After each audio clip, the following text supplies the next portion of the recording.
en iyi öksürük şurubu hangisi çeşitli sebepler dolayısıyla öksürük problemi yaşayan kişiler tarafından merak edilmektedir. Öksürük alerji ya da çeşitli hastalıklar sebebiyle gerçekleşebilen ve hayat konforunu oldukça düşüren bir rahatsızlıktır. Özellikle çocuklarda sıklıkla görülen öksürük, ebeveynleri endişelendirebilir. En iyi kuru öksürük şurubu hangisi? Kuru öksürük, öksürük esnasında balgam oluşmadığı bu sebeple boğazı tahriş eden öksürük türüdür. Viral hastalıklarda karşılaşılan kuru öksürük, verimsiz öksürük olarak da anılmaktadır. Oldukça rahatsız edici olan bu problem için, en iyi kuru öksürük şurubu hangisi sorusuna ise çeşitli cevaplar verilebilir. Bisolnatur, kuru öksürük için tercih edilen doğal ve etkili şuruplardan biridir. Fitospan, Prospan ve Girintus da kuru öksürük için tercih edilen şurupların arasında bulunur.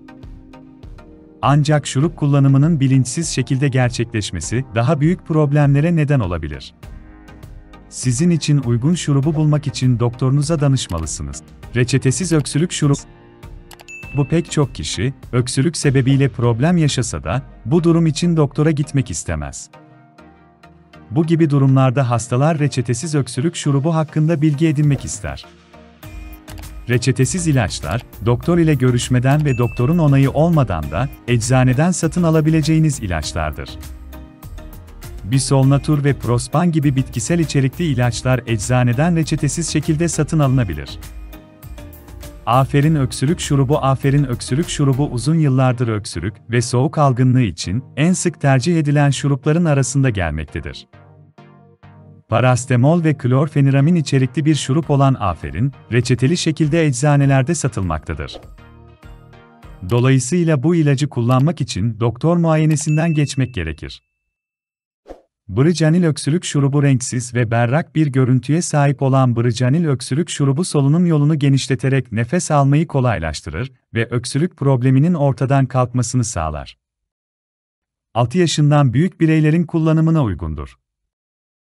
Perebron öksürük şurubu etkin maddesi oksalamin fosfat olan perebron öksürük şurubu solunum yollarına bağlı olan ateş, ağrı ve tahrişi ortadan kaldırır, öksürüğün sonlanmasını sağlar.